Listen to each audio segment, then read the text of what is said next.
Part 2.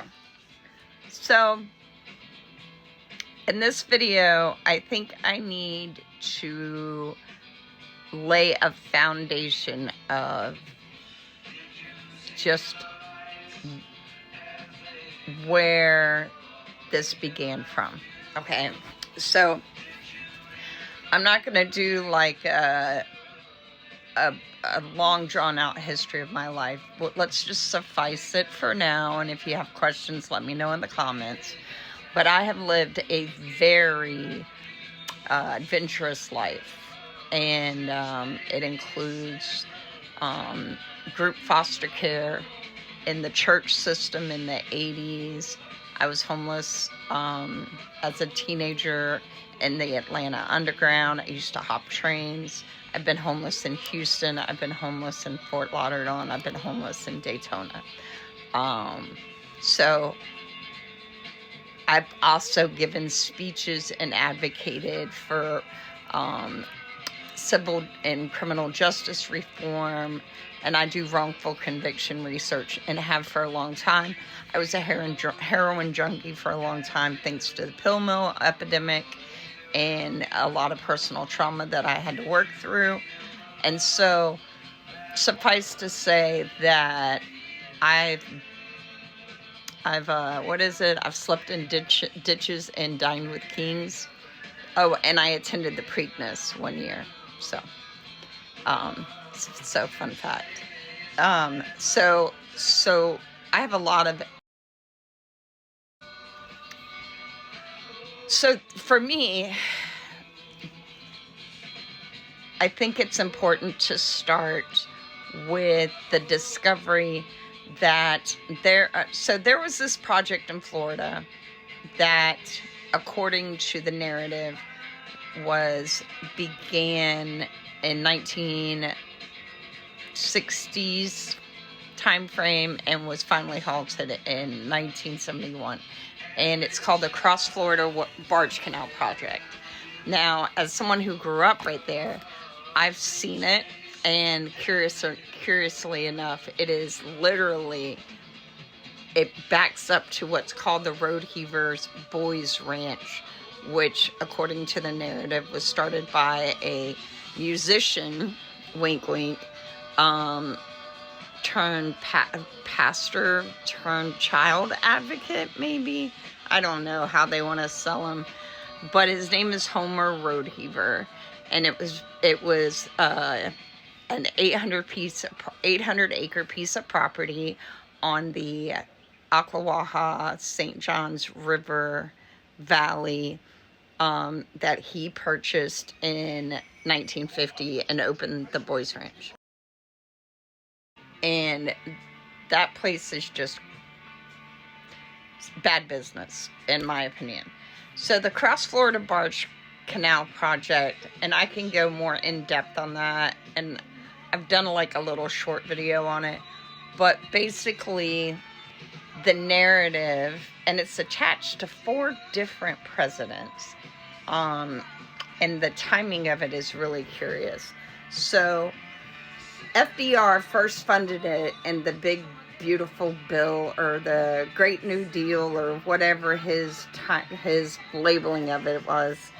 But it really didn't actually, the ground blowing up and starting of this Cross Florida Barge Canal, which was billed to the public as creating a canal in the middle of the state to allow transport of oil tankers, so they didn't have to go around the Gulf near Cuba and then back up, which just makes no sense if you ever walk the land, because the canal is only 150 feet wide and 20 feet deep. So it would never hold a oil tanker. I lived in Houston, and you know what I mean? I've seen them. They're massive. It also was suggested that it could move missiles, which is even more logical, from the Texas and across the state, missing Cuba, which also makes no sense because of the size of the canal. And the St. John's River, which is like right there, and you have the Mayport, you have Cecil Field, you have all these places where the tankers already travel, plus you have the Intercoastal Waterway. So, like, So JFK allegedly campaigned on beginning the project. LBJ came here and detonated the dynamite to kick it off, and then Nixon seized it, stopped it, okay? JFK was assassinated November of 1963. LBJ's down here blowing dynamite in my little old county where there's nothing. In February of 1964, President Nixon stops the project in 1971, and Watergate, how convenient.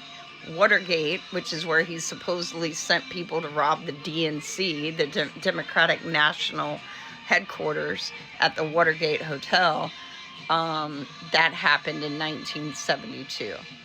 So for me, that's kind of where this all begins, because that's what got me tracking timelines of the narrative of history and actual events. All right, so timelines are important. And I think, honestly, I think we probably need to go back to around Abraham Lincoln, but that's a topic for another video because I've only got like 3 minutes left. So let's talk about WikiLeaks, the website. So WikiLeaks was founded by Julian Assange, I think Edward Snowden, and several other individuals to have a platform to share information that a lot of people didn't want shared, but too bad, so sad. And just to give you an idea, and there's several wikis, there's like Spook Wiki, all of those. Ian Carroll is a really good resource for learning about places to find information, and you should always verify everything. Trust but verify. And here's a list. Oh, there's a Vault 8. These are all of the different things. So let me do a search real quick. The names that came up in an email, in the leaked Epstein emails, we'll just try that, is Larry Summers. So we type in his name and then we hit search. All right, so we have that, and then on the side, these are all the places that mention the word Larry, the word Larry Summers. You have the Kissinger cables, you have hacking team emails, you have the Sony emails, secret congressional reports, and then the Clinton and the Podesta emails. Now the Sony emails, really, I was just like, why do we have those, right? Because it just didn't make any sense. Why Sony? Why not Samsung, right? Until a video of Michael Jackson came across my FYP today, did I understand the significance of all the Sony information that's on this site. There's also a Cayman Islands Swiss banking leak from a former employer or employee. So, and this data has been out there since like 2006, which is when Michael Jackson, around the time Michael Jackson was able to extricate himself from Tommy Mottola and walk with half of Sony. So, stay tuned for part 3. Shalom.